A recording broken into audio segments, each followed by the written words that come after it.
ভারতের নির্দেশে দেলোয়ার হোসেন সাঈদীকে পরিকল্পিতভাবে হত্যা করা হয়েছে, আর সেই নির্দেশ দিয়েছিলেন তৎকালীন প্রধানমন্ত্রী শেখ হাসিনা। মোদীকে খুশি করতেই তিনি তাকে পরিকল্পিতভাবে দুনিয়া থেকে সরিয়ে দিয়েছেন বলে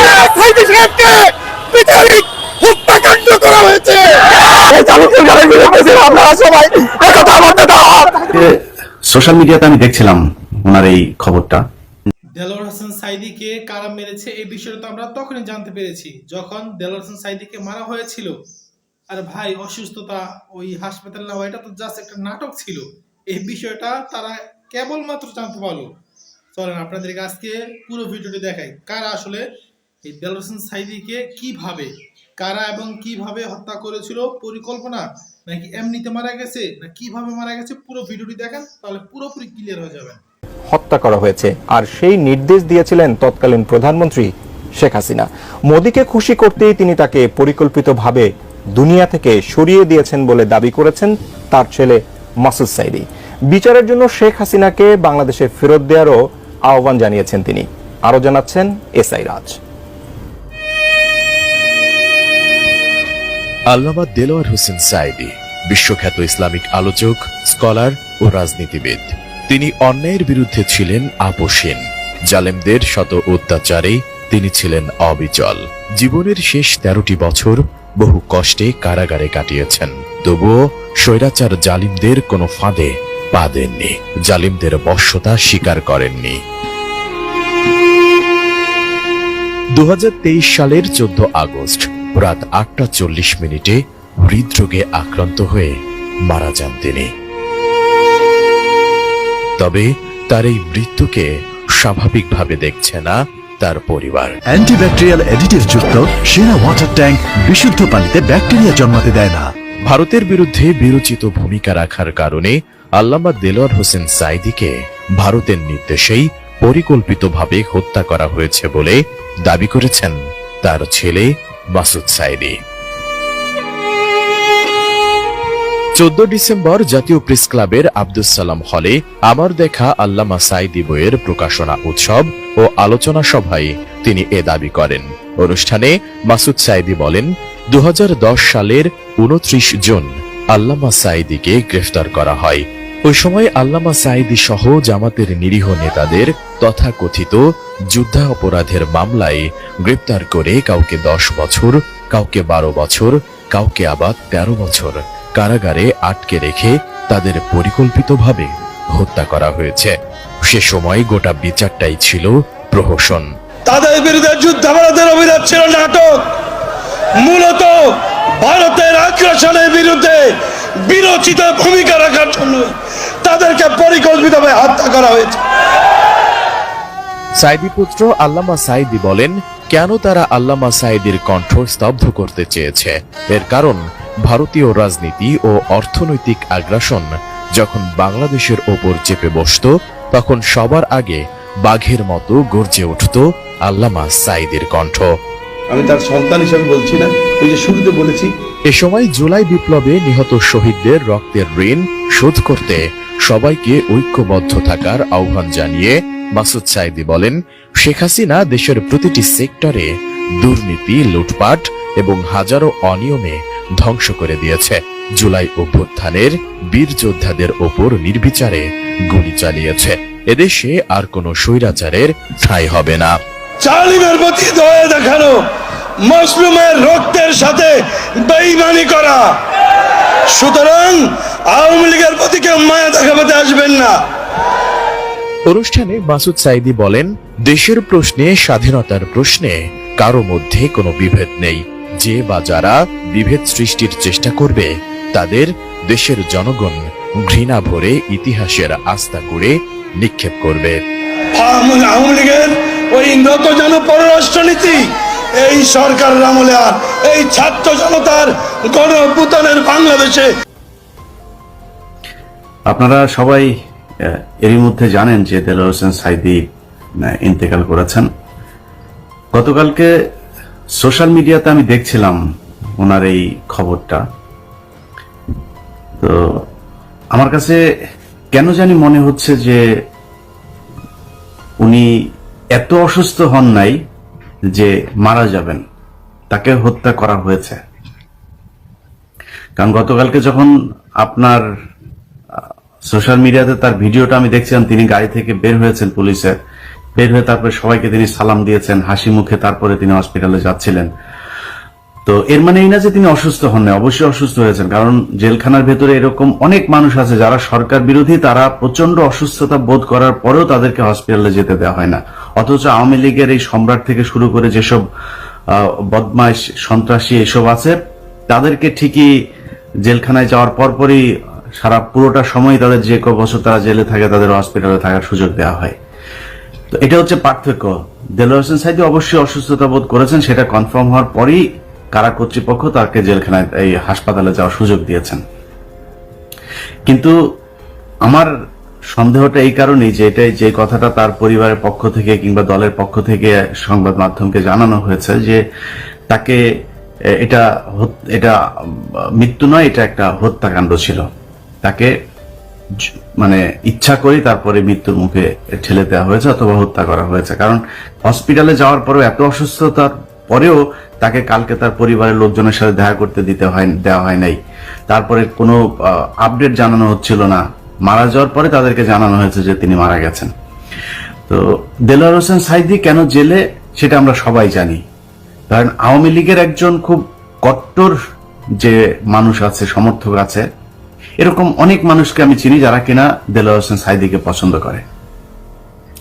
অতএব দেলোয়ার হোসেন সাঈদীর অপরাধ, তিনি আপনার জামায়াত করে।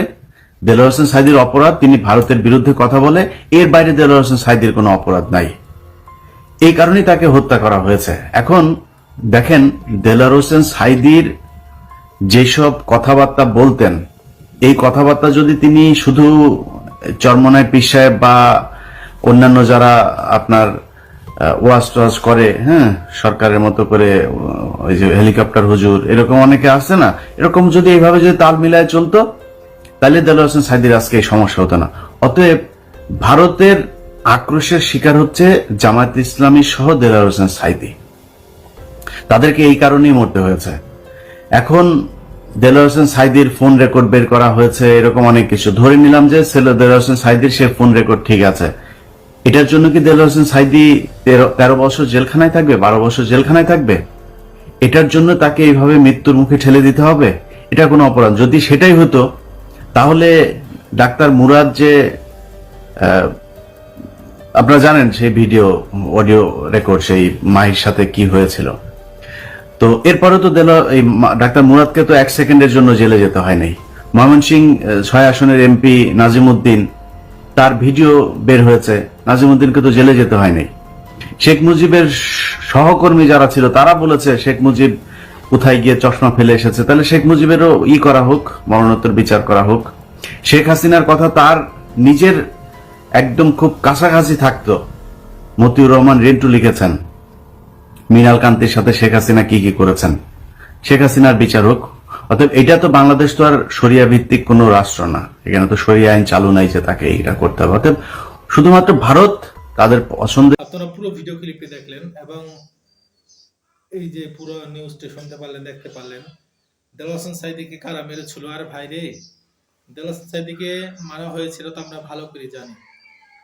হঠাৎ করে যেই লোকটা গাড়ি থেকে নামলো, এত হাস্যোজ্জ্বল চেহারা, মুখ, কোনো অসুস্থ নাই, কিছু নাই, হঠাৎ করে শুনি কি হইলো, তিনি মারা গেছেন। কেন মারা গেল? যাক, ভালো কথা, মারা যেতেই পারে, একটা মানুষ আয়াত করলে বৃদ্ধ আর অসুস্থ হওয়া লাগবে, বিষয়টা ওরকম নয়, যে কোনো মানুষ মারা যেতে পারে। কিন্তু আমার কথা হচ্ছে, একটা মানুষ মারা যেতে পারে ঠিক আছে, কিন্তু ওই লোকটা মারা গেলে তার পরিবার পরিজন তাদেরকে দেখতে যাওয়ার তো একটা সুযোগ দেওয়া অবশ্যই দরকার।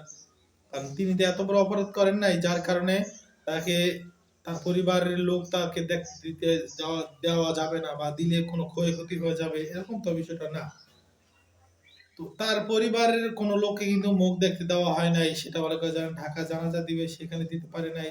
পরবর্তীতে নেওয়া হয়েছে কি বলা, তার এলাকা পিরোজপুরে নেওয়া হয়েছে, পরবর্তী সেখানে যা বহুত গ্যাঞ্জাম হয়েছে, বিভিন্ন অনেক কিছু হয়েছে।